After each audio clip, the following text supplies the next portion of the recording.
السلام علیکم ورحمۃ اللہ وبرکاتہ نحمدہ ونصلی علی رسول کریم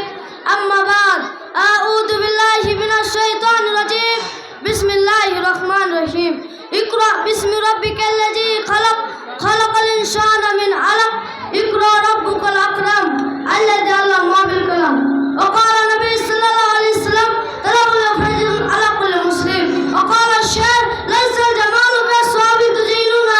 لیس الجمال بالصواب تزیننا ان الجمال جمال علم الادب محترم حکم صاحبان مصطفی اسد اکرام اور اسلامی بھائیوں اور بہنوں، آج کی سالانہ میں تقیب العینان مسابقہ انجمن جس موضوع پر اسے ڈالنا چاہتا ہوں وہ علم کی اہمیت کا ضرورت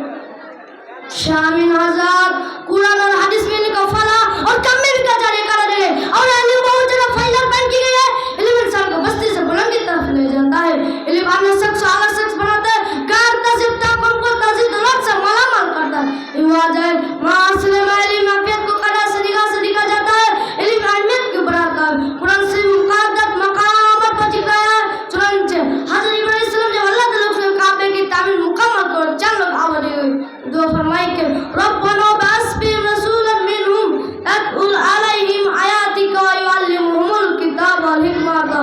ویزکیہم انک انت العزیز الحکیم۔ سورہ بقرہ آیت نمبر 129 ترجمہ۔ اے ہمارے رب، ان نبی و رسول پر جب تک قرآن کی آیت پڑھے، ان کی کتاب حکمت سے تعلیم دو، انہیں پکڑ کے لطف کا حکمت دے، تو اسی جگہ اللہ تعالیٰ نے پکار سے فرماتا ہے اقرأ بسم ربک الذی خلق خلق الانسان من علق اقرأ ربک الاکرم الذی علم بالقلم۔ سورہ آیت 105 تک۔ لوگوں، اسلام کی سب سے پہلے تعلیم اور قرآن کی پہلی آیت جو اللہ تعالیٰ نبی کا رسول نازل فرمائے علم کا متعلق ہے۔ جب نبی اکرم صلی اللہ علیہ وسلم میں بیٹھے اللہ تعالیٰ کو یاد کر رہے تھے، اسی آسمان حضرت جبرائیل علیہ السلام اور آیا اور فرمایا پر اے محمد صلی اللہ علیہ وسلم رب سے نام سے، تو ہمارے رسول نے فرمایا مانا بکاری بخاری شریف کا الفاظ ہے، میں قاری حافظ ہوں، میں پڑھنے نہیں جانتا، بس پھر سے میں کیسے پڑھوں؟ تو جبرائیل علیہ السلام نے دوبارہ فرمایا پر اس رب سے جب انسان کو خون سے لگنے سے فائدہ کیا جو بڑے اقدام والا ہے، جس نے کلام کو جانے سے علم سکھایا اور نہیں جانتا تھا، اسی طرح اپنے مالک حدیث میں موجود ہے۔ نبی کریم صلی اللہ علیہ وسلم فرمایا طلب الفضل علی کل مسلم، علم طلب کو ہر مسلمان کو فرض ہے، چاہے مرد ہو چاہے عورت ہے، ہر حال میں علم حاصل کرنا ضرور ہے۔ کسی شاعر نے کیا ہی خوب کہا ہے، تعلیم سے آتی اقوام میں بیداری، تعلیم سے آتی اقوام میں بیداری، ہے میں پنجاب میں شمسور و جہادر۔ دوسری جگہ نبی اکرم صلی اللہ علیہ وسلم فرمایا من سلک طریقا تمیز فیہ صلی اللہ بہ طریق الجنہ۔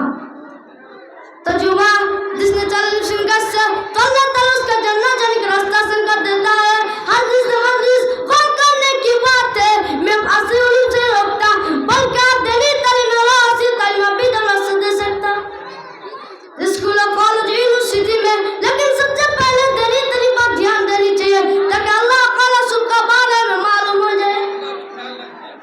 کسی شاعر نے کیا یہ خوب کہا ہے، میدان علم کا دل مسلم سما جائے، میدان علم کا دل مسلم سما جائے، بغیر اس کے نہ پا سکتے خدا کے۔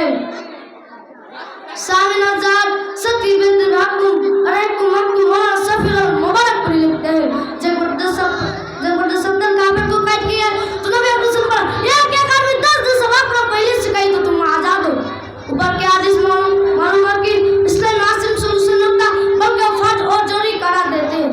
سب سے قابل دینی تعلیم حاصل کرنے سے بخاری شریف میں رسول اللہ صلی اللہ علیہ وسلم فرمایا خیرکم من تعلم القرآن علمہ، جو شخص قرآن سیکھ لے اور سب سے بہترین انسان پتہ چلا بہترین اولاد سے خدا کی بننے کے لیے تعلیم کو ضرور۔ دوستو، جس کا اندر علم ہے وہ حیوان ہے، جس کا اندر علم ہے وہ جانور ہے، جس کا اندر علم ہے وہ ناکام ہے، جس کا اندر علم ہے وہ بیکار ہے، جس کا اندر علم ہے وہ جاہل ہے،